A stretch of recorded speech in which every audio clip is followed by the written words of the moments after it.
Don't you hate how you want to keep your carries together, but also want to avoid getting Hextech on both units? Are you unsure of how to position in the new Hextech meta? Are you unsure of how to position in general? Well, look no further. Here's your guide. Let's go over some early game positioning tips. So let's say you have a Knight Noble start right after the minion wave. What you can do, and what I've seen a lot of high elo players I played against and watched on stream do, is line everyone up in the back like so.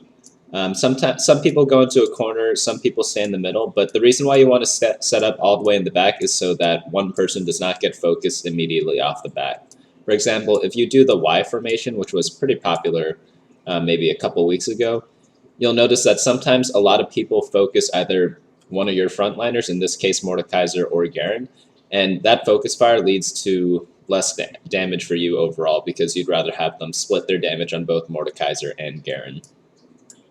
Another thing this setup is helpful against is those pesky Blitzcranks.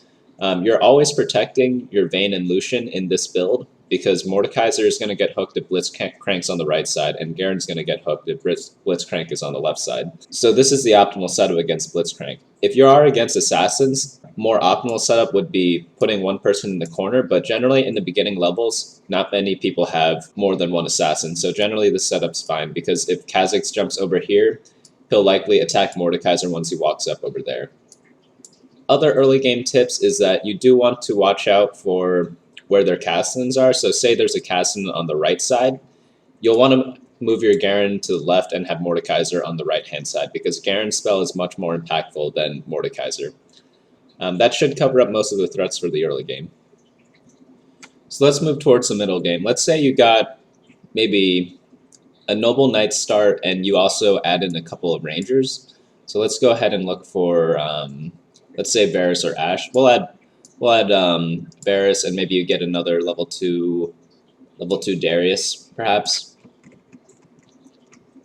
Now, this is an important time to watch out for Hextech positionings, because you don't want your whole team getting shut down by a Hextech buff, which is pretty popular at around level 5 and 6.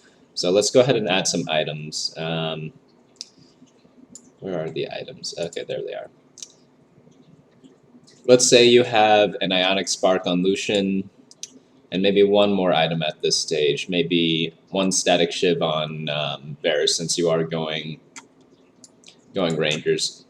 And sometimes you just throw all your items on Lucian in this stage in the game, because you're likely going to sell him if you are doing a full Ranger transition. And then I just put Darius there just because maybe you hit Poppy for 4 Knights, who knows, but just pretend he's just another tank unit that you added to your team composition. So one thing you want to watch out for is the splitting of items actually isn't that good against Hextech unless you also move the champions far away from each other. So let's say instead of Lucian we had an Ashe, and we wanted to stack both Ashe and Varus because that's what you typically do in a Ranger composition. You just want to make sure that they are separated by one spot, but you also want them hidden in a corner. So let's go ahead and do that right now. Let's just pretend we high rolled the Ashe. Where is she?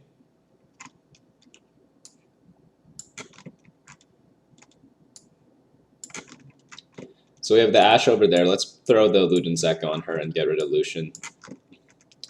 So optimally, we want the 2 damage dealers in the middle like this. So before Hextech came out, a setup like this might have worked really well, because you have both your damage dealers in the middle. They're not going to get Blitzcrank hooks. If Assassins comes, they're going to go to either Darius or attack Vayne first. Unfortunately, we are not able to do this setup anymore, so what I recommend is maybe moving Varus over 1 square like that.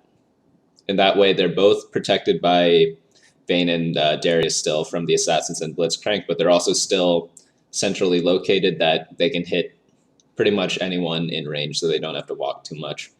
Another thing you can do is put your Rangers in a corner. So the way to do that would be, you want Vayne in the corner definitely, because she's not going to get blocked and not be able to auto anything, since we aren't doing a grouped formation, we're doing something more spread out. So we could do something like this, and we also want to protect Ashe, so you either move Mordekaiser or Darius, whoever's lower level, all the way in the corner over there. That way all assassins will jump there and you'll be pretty protected like this as well. Other things to watch out for in the mid game is Kennen. He's a very popular unit, and if he has Morella Namicon and he's on the other team, you want to be on the opposite side of him. So say you see a lot of Kennens in this square over here, you'll want to go ahead and move everyone all the way to this side, like so, and maybe switch out Mordekaiser over there and separate these two just for Hextech mishaps.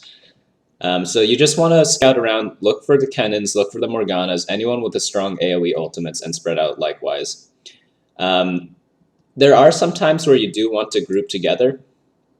Let's say you scout that no one has Hextech or Blitzcrank. Maybe you want to do a setup like this, because then your team isn't so spread out and isn't so easily isolated and picked off.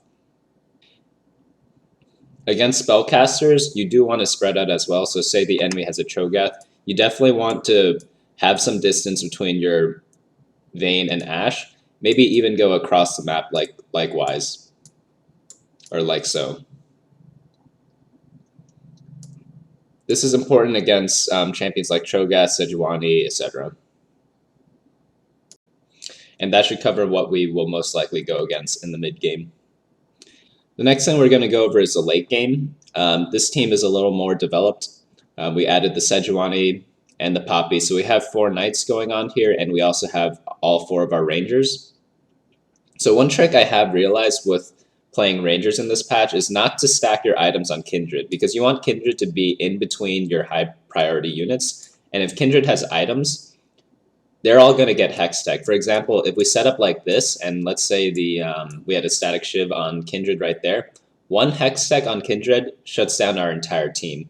So we don't want to stack Kindred anymore. Normally she liked 1 item, maybe a Frozen Mallet or some sort of mana item such as Static Shiv in order to get her ult off faster, but in this meta, I don't think that stacking Kindred's a good idea because you want to place her next to your high priority units, and Hextech just shuts that down completely. You don't even want to take the risk on that. So one thing we do want to do is also have Kindred hit as many units as possible with their ultimate. Unfortunately, we can't protect both Varus, Ashe, and Sejuani.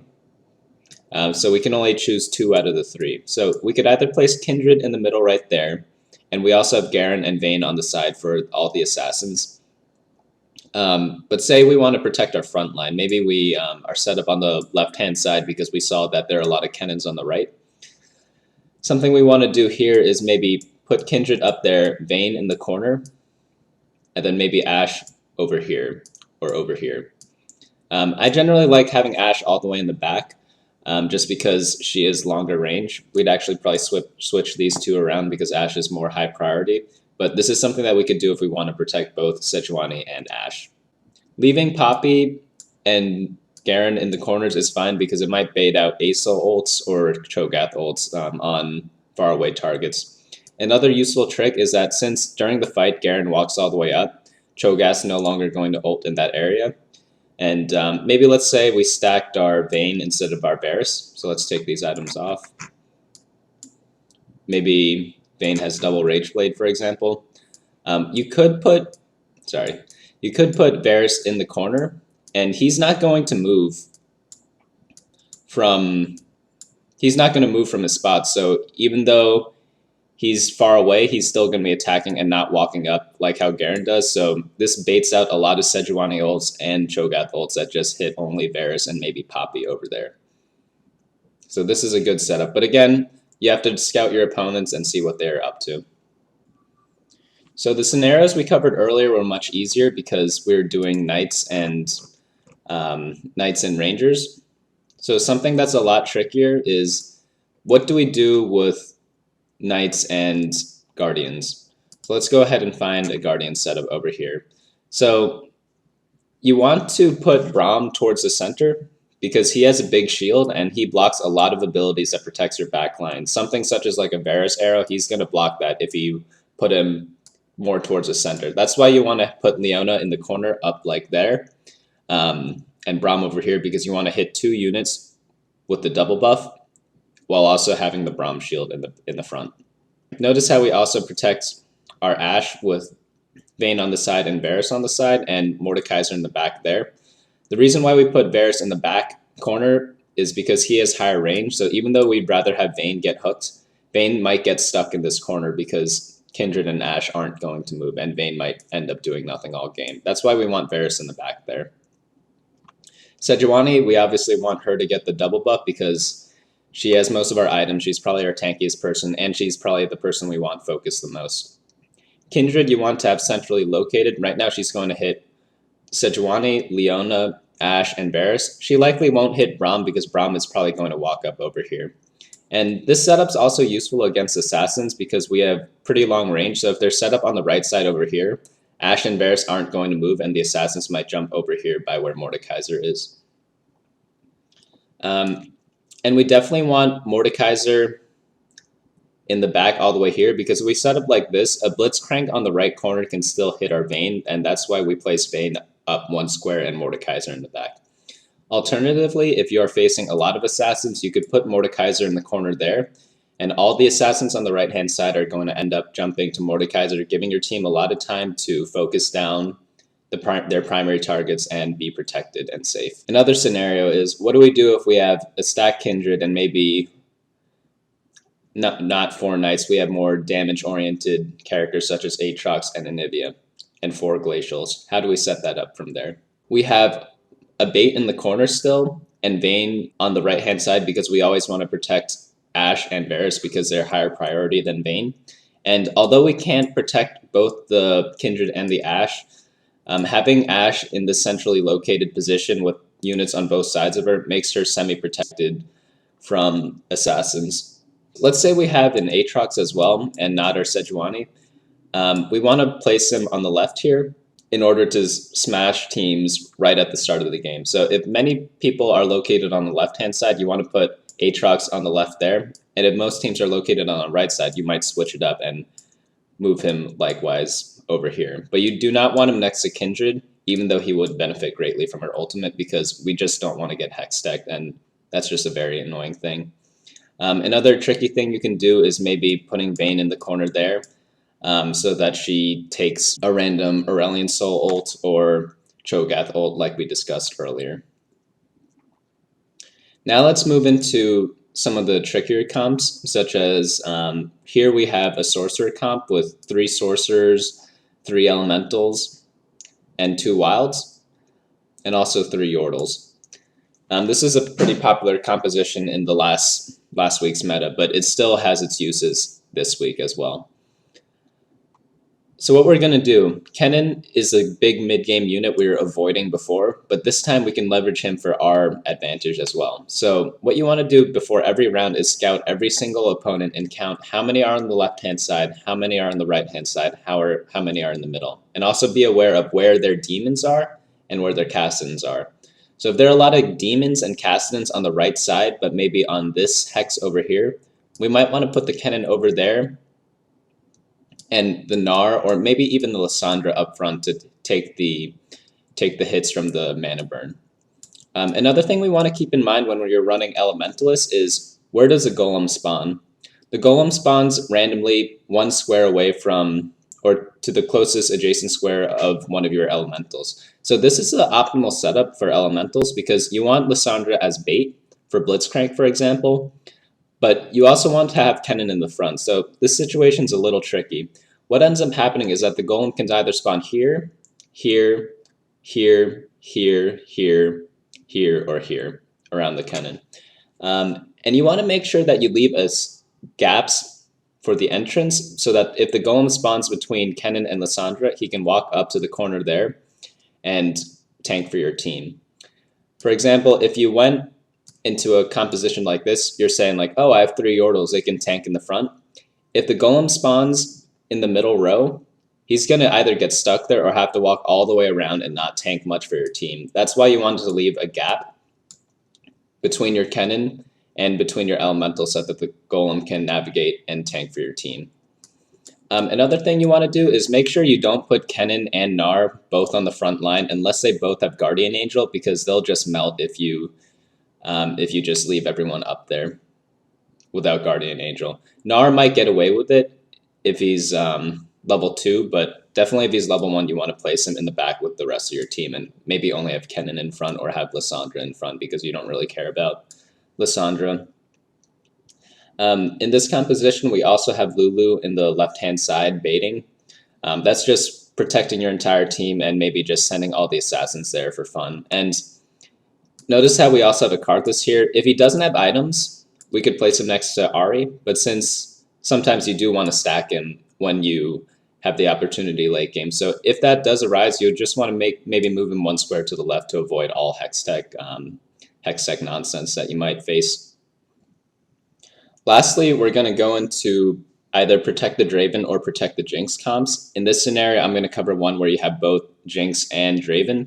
And this comp is actually really nice because you get a lot of synergies. First, you have the 2 Guardians, 2 Demons from Aatrox and Swain, 2 Gunslingers from Gangplank and Jinx, 2 Imperial from Swain and Draven, and 3 Blade Masters from Swain, Aatrox, and Gangplank. Gangplank is very pivotal in this comp because he can go in both directions. There are many ways to set this up, and it depends, just like with any positioning guide, on what your opponents are doing. But one popular setup I like is once you have the Guardian Angel, you could use Swain as your main tank, which is very, very clutch. Because you could just set him in the front, he applies Morello to their entire front line, and it allows Jinx and Draven to just rip them apart. And the way to set up Guardians is, again, you want to be careful of who Blitzcrank's hooks. So you want to put Gangplank and Aatrox in both corners over there to protect your Draven, while also giving your Swain and Draven double buff from Leona and Braum. You can put Jinx in this slot over here, but you do have to be careful because there are some cases where a Blitz on the middle row all the way on the left over here might hook your Jinx. So an alternate setup, if someone is doing that to you, is to move Jinx over there, and then the Blitzcrank in the top right corner here is going to hit Aatrox instead. You can also move Aatrox there, or whoever your weakest unit is, to bait assassins and just forgo the Guardian buff, likely Gangplank. Now let's say you stacked your Aatrox instead of your Swain. You'll simply just switch their positions like so. Swain can be used to protect Draven, and Aatrox can slam whoever's in the front. Aatrox can be treated similar to Kennen, in which you want to see which side your opponents are on and go towards their side in order for him to do a lot of damage to their frontliner. You'll notice that we're not all the way in the corner, and that's because in our initial setup we had Swain stacked and Aatrox unstacked. So something you can even do when you have no items on Swain is put him all the way in the corner there and put Draven over here just so Draven's further away from the action. Because with Rapid Fire Cannon, whenever he's in the second from the corner square, he'll reach the entire map with Rapid Fire, so he never has to move. And this increases his damage by a lot because if we can't actually see Draven's stats here, but his special ability, the Spinning Axes, whenever he moves off of them, he loses them and he'll have to regain mana to gain the bonus again, which is doubling his attack damage. So this is the optimal setup. We want Jinx over here because Draven's our main carry, but if you have a more stacked Jinx, you could perhaps switch them and have a go from there. Hey guys, hope you enjoyed the video. Feel free to like, comment, and subscribe, and follow me on my socials below.